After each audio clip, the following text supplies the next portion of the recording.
Hey, podcast listening people, Connor Doobie here. Thank you for tuning in to another episode edition of the B2B Mentors podcast, where I am bringing you top business celebrities, experts, strategists, marketing leaders that are true practitioners. And we're here to bring you information that you can literally take away and implement the very next day. So make sure you do me a tiny favor. Share this if you find any value in this. Share the video, the audio, if not only for you, but I guarantee you there's someone else in your network who's going to get great value out of this, especially considering my not only expert that I have today, but someone who I consider and grown to know as also a friend of mine. His name is James Whittaker, the legend, who is a 3-time best-selling author, award-winning entrepreneur, host of Win the Day with James Whittaker podcasts, and has helped thousands of people in 20 plus countries to win the day every day, and has personally coached Olympic gold medalists, billion-dollar CEOs, special force operators. He's an author with the Napoleon Hill Foundation, a speaker with Success Magazine, an executive producer of the multi-million-dollar Think and Grow Rich film, which, if you think about, James, is absolutely crazy, because without that film, I may not have ended up meeting Brandon when I did. I watched the film, saw Brandon interviewed on it. I reached out to him, interviewed him on my podcast.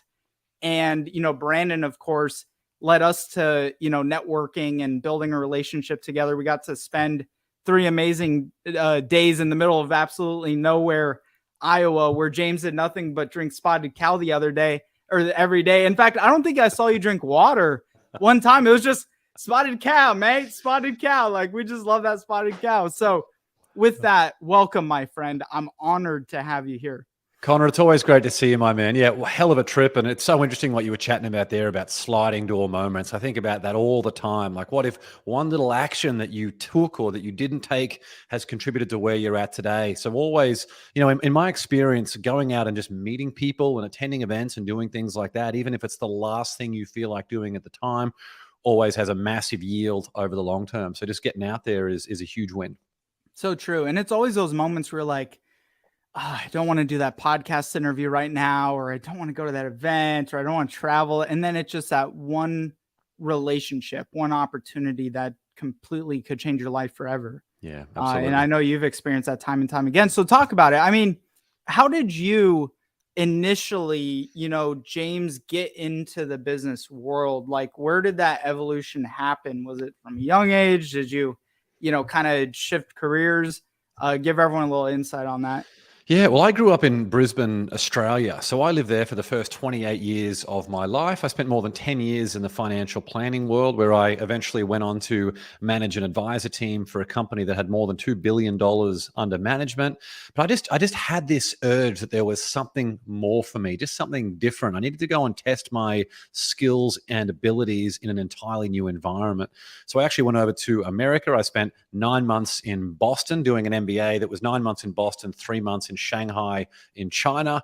And then I just had no idea what I wanted to do after that. But I knew that the corporate route wasn't something that I wanted to go down anymore. So that's when I made the decision to start launching my own businesses. And since that time, I've launched, basically products and companies in just about every industry that you can think of. And then more recently, in about the last 4 years, everything that I've been doing has leading me down the track of win the day and what it means to win the day and that win the day mentality. So learning from the most successful and the happiest people on the planet. What do they do differently? What skills do they have? What actions have they taken? So the win the day movement is something that I'm on at the moment, and that's something I'm going to do until my dying breath. Was there like one person in particular, mentor, happenstance, that kind of jolted you, out of that thinking from employee to entrepreneur, venture? Yeah, an interesting one. It wasn't a mentor. It was almost like the opposite of what a mentor is. So I was working for this company, and there was this guy there. And I remember just driving home from that office one day and just being like, why am I spending all of my energy making this guy's dreams come true? If I did a 9 to 5 on my own stuff, what could I build? Because I'd already built communities of hundreds of thousands of people and all of these different things at that point. That's the decision where I started. I really backed myself for the first time. And then interviewing, I've interviewed more than 500 of the world's most accomplished people at the moment. And as I looked at these people, most of them were in person. As I'm looking at these people, in most cases, I would see, first of all, I just love hearing their stories, but I would see something, I would see an ability in them that I had in myself. I didn't look at them as like this incredible unicorn that I couldn't replicate. In fact, I looked at these people and thought, wow, this is it.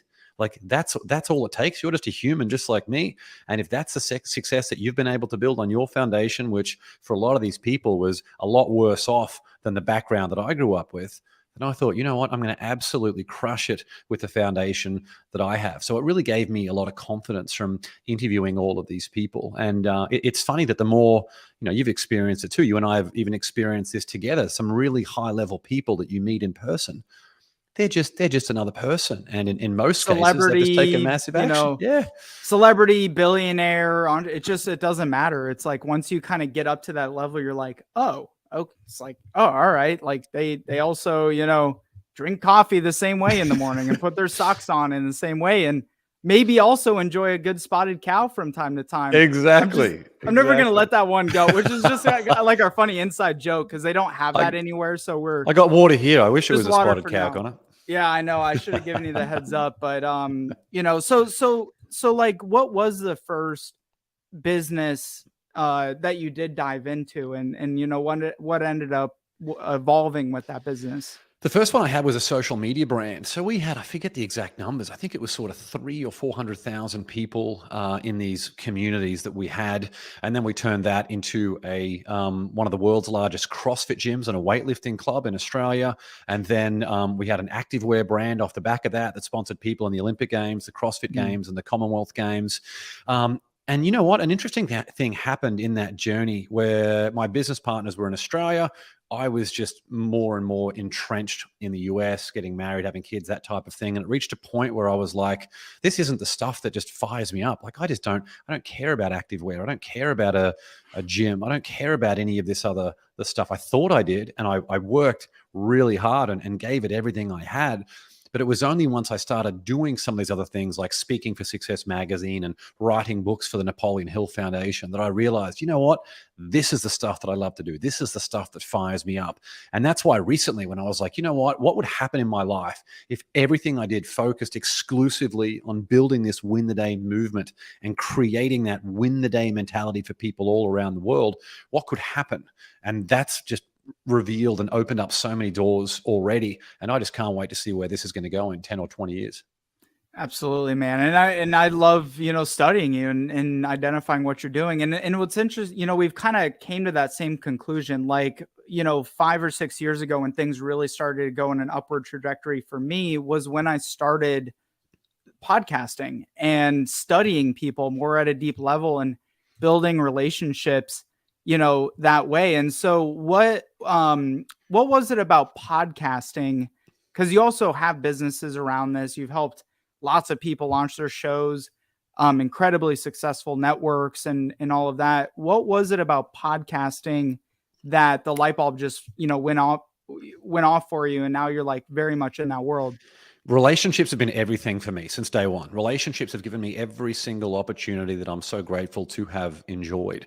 So I reached a point when I became a personal brand for the first time about 5 years ago, and I started doing a newsletter because written content is a medium that always came easy to me. It's something that I really enjoyed. And of course, if you're going to build your brand, you need to be putting content out there on a consistent basis. So you're really damn good at it. Not to cut you off, but I mean, you guys read the stuff that James puts out. He's really good at it. Oh, you're too kind, my friend. Yeah. But then I reached a point where I was like, look, these days people are into video. So I've got the written content. What would happen if I just read it to them? If I literally just, pressed record on my phone or something and then read that to them. And then I did that once. And then I was like, oh my God, you created a podcast without even realizing it. So then my next episode 2, I actually went back and slapped an intro and an outro on that one. I tried to figure out what podcasting was very quickly. And then I thought, if I'm already writing it and I'm already reading it, the least I could do is just press record on a video camera that's there. So that way I've got written audio and video content going out every single week. And then I think it was episode 28, something like that. I started interviewing guests for the first time, and that just blew everything up. I've been able to connect with my heroes now. #1 New York Times bestselling authors, special forces operators, billion-dollar founders, so many of these incredible people. So the relationships, but not just the relationships as well. Like people are so busy thinking about how do I monetize a podcast, but you have to think about it more broadly in terms of how do I get an ROI from my podcast? And that to me, in many cases, is simply doing the research on your guest before they come on the show. Like, what if you read the person's book before they came on the show? All of a sudden, you've got a massive amount of knowledge. And then when you have the interview with them, it's a fixed 20 minutes or 30 minutes or an hour, however long your podcast goes for. You have that fixed time with this influential person to be able to ask them any question you want. It's basically a free coaching session. So the ROI that you get from doing your prep, from doing the conversation with them, and then the content that you create afterwards gives them a valuable asset that they continually see you on social media, and they appreciate the time that you've been able to give to them. And when you manage all of those things the right way and manage the relationship the right way, which is focusing on a transformation and a long-term friendship rather than a transaction, that's when you open it up to their network. That's what I've now been able to do. I can get billion-dollar founders on my show who then connect me with some of the most elite special forces operators, who can connect me with some of the world's most amazing neuroscientists and researchers, who can connect me back to champion athletes. Like this whole movement is happening now. I'm getting about 1 million views on TikTok every month, just sharing the content that already exists. So I've built an entire content machine for me and my business through content that already exists, rather than have to pick up my phone and record that awkward selfie video that I see most people doing that gets about 8 views on all of these different platforms. I've got the whole thing running on autopilot. Relationships that are just through the roof, and everything is just awesome because I feel like I'm growing so much along the way too.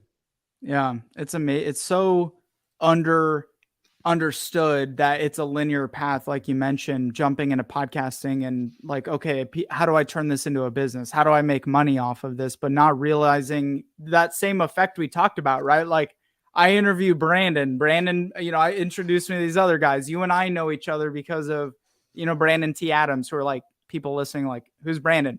Brandon T. Adams, had him on the show before, and doors and opportunities just open.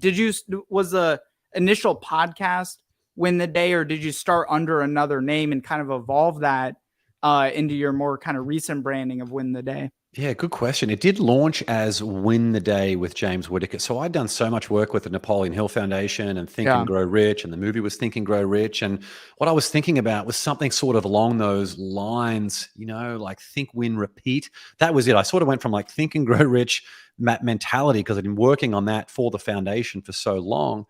And then being like, well, what's my brand? Like, what's my tagline and my message? And then I was like, well, if that's the process, like think, win, repeat, is that what it needs to be?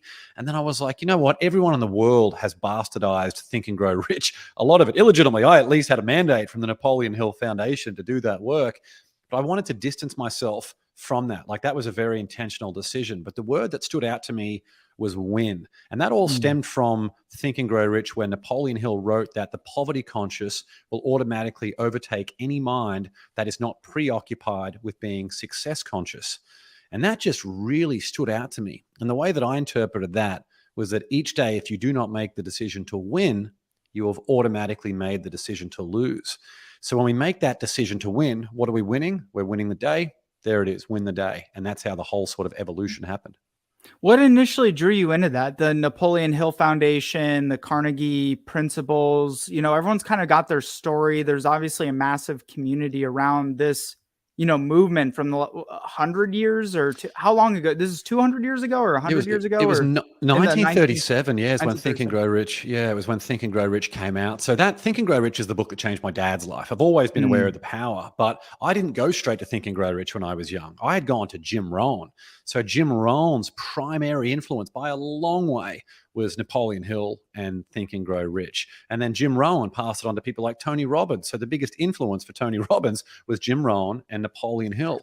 So that Napoleon Hill thing, it was only then, through a long way of going back, I had to go through people like Jim Rohn to get back to the source. The source is ultimately Andrew Carnegie, as you mentioned. But in terms of spreading the awareness of that around the world, like sort of commoditizing, packaging that in a way that everyday people could consume into like a linear path, being like the 13 steps from Think and Grow Rich. That's what Napoleon Hill was able to do. He brought it together. So then I was able to, we spoke so much at the start about a lot of the random things that I had done, but that movement in any direction gave me skills, it gave me experience, and it gave me a network, and it gave me confidence. So it meant that when I was on the right path and the right opportunity happened, I had a lot of those things to draw on. Now, if I didn't have all of those different elements, I simply just wouldn't have got the opportunity. I already had a best-selling personal finance and motivation book called The Beginner's Guide to Wealth. It was released in Australia and was Book of the Month from Money Magazine. I already had a background in personal finance. I'd already interviewed a whole bunch of amazing people, and I had studied relationships down to a very detailed level to know what it's like to get along with people and to bring the right energy and to ask the right questions and to do all of that stuff. That meant that when the opportunity was presented, I was able to take it with both hands. And something that interests me a lot too on this is on the win the day principles. Like, I mean, dude, your acumen's ridiculous, from marketing to branding to sales to just your knowledge across industries and in verticals. I mean, you could probably step into any business or industry and dominate it. And so why the win the day approach and framework? I mean, again, you could go into any business. You're ridiculously intelligent and have all the connections. Why the win the day? What is it that our listeners, who marketers, CEOs, founders listening in, what can they take away from those win the day principles that's unique to all these other kind of woo-woo motivational, go crush it type influencers? Yeah, absolutely. A big thing that I don't love about motivation more broadly is that you could be motivated and running in the complete opposite direction, and that doesn't help you at all.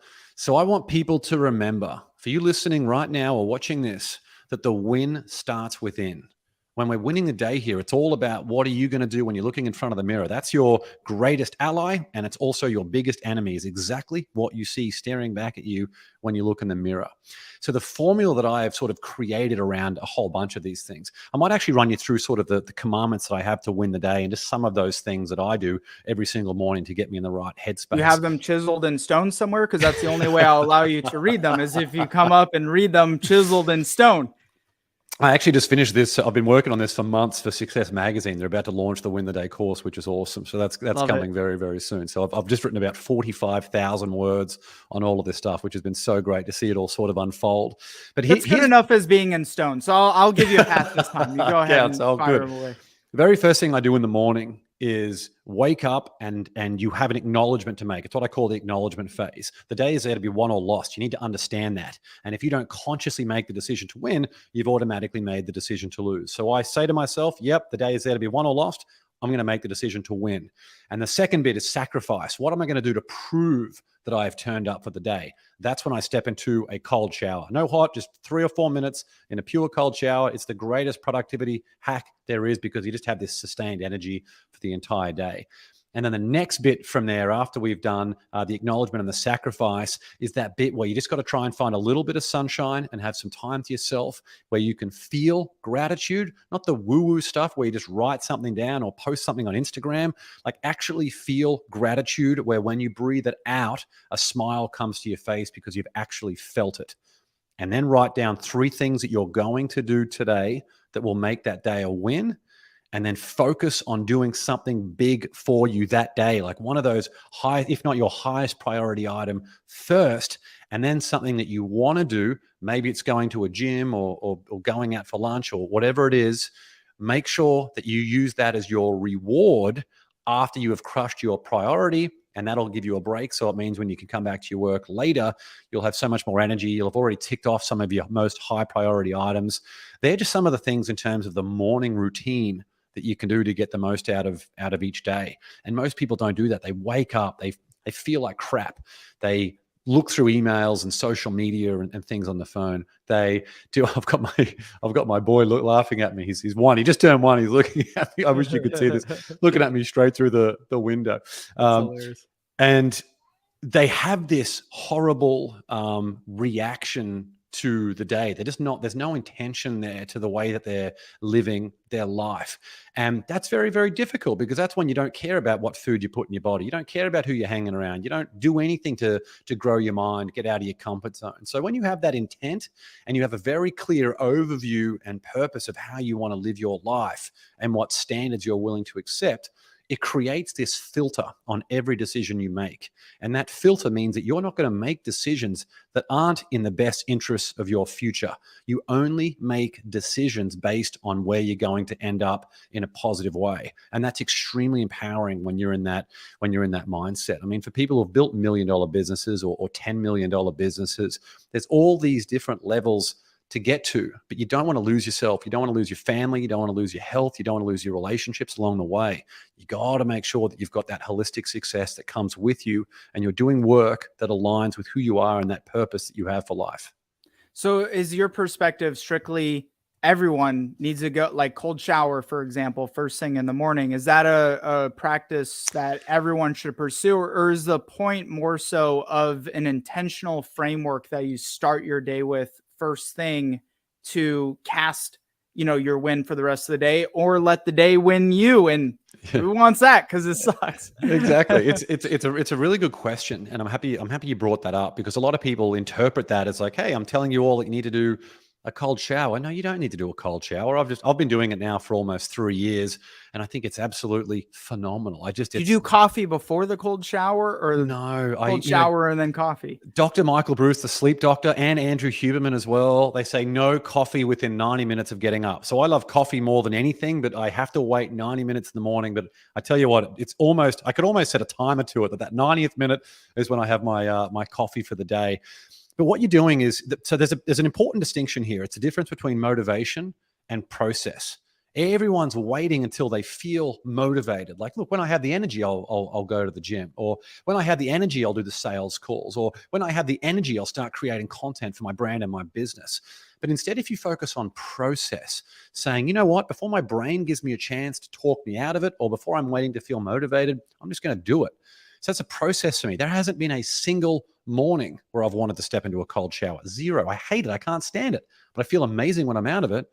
When I wake up in the morning, my whole thing is win the day. There hasn't been a single morning in my entire life when I've woken up and gone, wow, I'm so grateful for this day and I can't wait to get out of bed. No, all I want to do is go back to sleep 100% of the time. I'm not a morning person at all. And a lot of people are really surprised to hear that.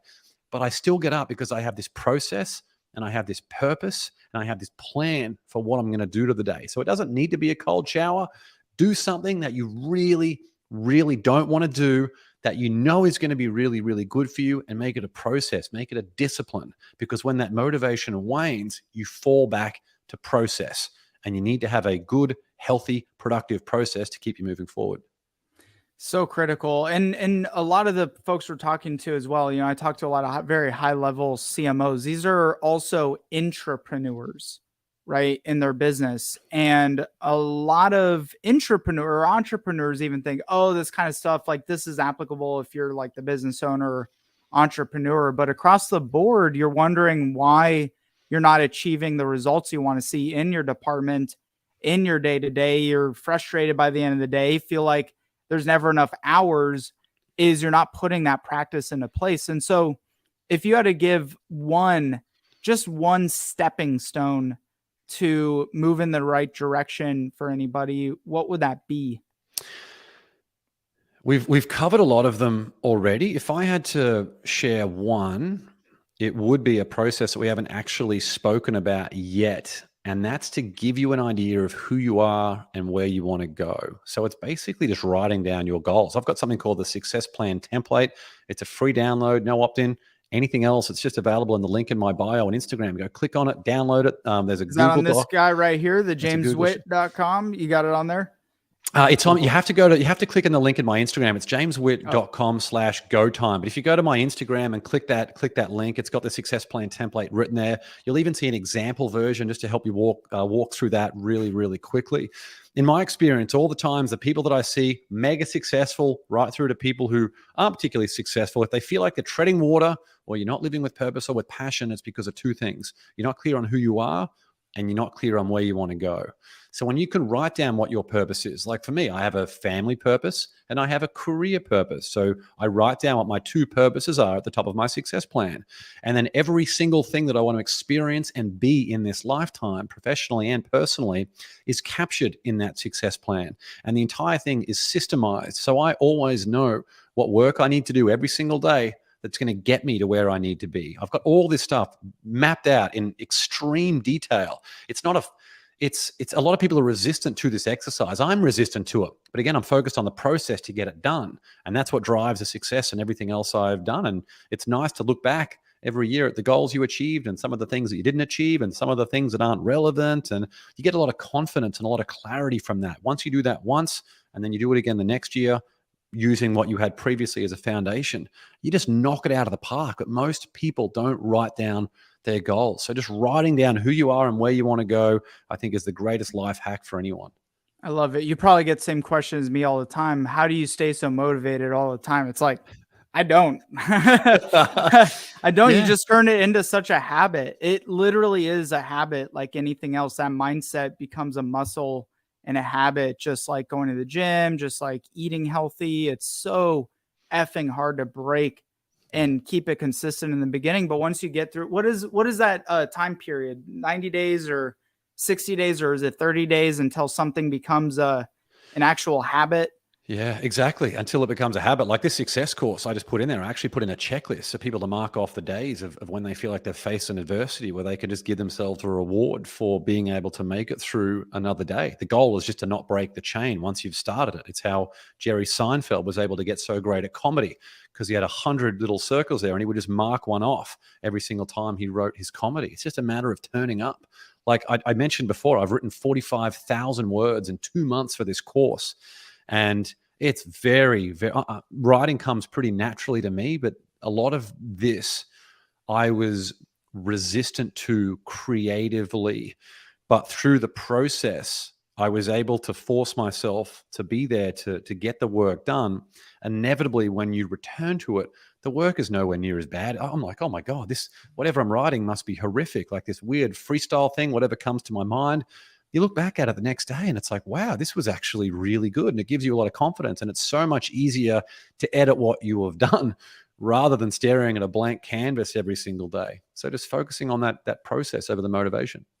I love it. And this is really exciting too, because I haven't had many conversations like this on this particular podcast, but I think it's so crucial we take a step back and really look at the personal side of our habits and what we're implementing to make the business side, work. And, before we do wrap up, I want to touch on two quick things here. Number one, you've done lots of interviews, talked to some mega successes from a business perspective, and all the successful entrepreneurs, billionaires, you and I both know, some of them mutually as well. What is the biggest business lesson / takeaway that you've kind of culminated over all these years from talking to other successful entrepreneurs? It depends how big you want it to be, but eventually it can't be with you for everything. I mean, you got to get out of the trenches, and that's from someone who's like a high functioning perfectionist. It's very, very difficult for me to be able to hand off a lot of stuff. But what you're doing, something that Dan Martell talks about all the time, is that you're not hiring someone to add capacity. You're hiring someone to free up your time. And it's like, what's the value of me being able to go to an event or to go and meet like a really influential person that could open up 10 relationships or some huge distribution thing? The value of me doing that is much better than me doing, quote graphics for Instagram or something else that can easily be outsourced. So, picking the low hanging fruit. What's the stuff in your business that's very low risk and low skill that you can outsource. So then you can build up your scalable business while you're focusing on the most important things, the lifeblood of the business, which is generally going to be things like sales and, like that whole business development, relationships, distribution, focusing on that focus. And one other one, actually, a buddy of mine, Cheyenne, shared with me recently. He said, when you're launching a new business, it's focusing on distribution first. And I feel like that's not spoken about enough. The example he uses is everyone's trying to build a better mousetrap. But I mean, if you focus on distribution first, what is your distribution strategy to get this product or service in the hand of as many people as possible? Figure that out before you create the product. It's the most undervalued skill set. Look at Elon Musk, sold billions of dollars of Tesla truck before he even built and actually sold a single one. It's a great way to get proof of concept. All these startup entrepreneurs immediately like, I need funding for my business and all this, go sell something and then figure out how to deliver, how to scale it, so on and so forth. I think that's a really great point. I'm glad you brought that up. What can anyone listening, for you, James, resources you're looking for, connections, relationships, you name it, how can the community support you? If there's any stories out there of people who really embrace that win the day mentality, have overcome extreme adversity, or have done some really inspiring things, there's #1 New York Times bestselling authors I'm trying to connect with, and billion-dollar founders, and a whole other group of people. So if there's anyone like that, it doesn't even need to be someone who has a public profile. If there's someone who has an amazing story that can inspire others, I would love to be able to connect with those people. And then jameswitt.com, best way for people to find you, follow you, get in contact with you. That you mentioned Instagram, but that's pretty much your main site? That's the main site. All the social links and things are on there as well. So anything I can do to help out, just let me know, and go and download that success plan template and write some goals down.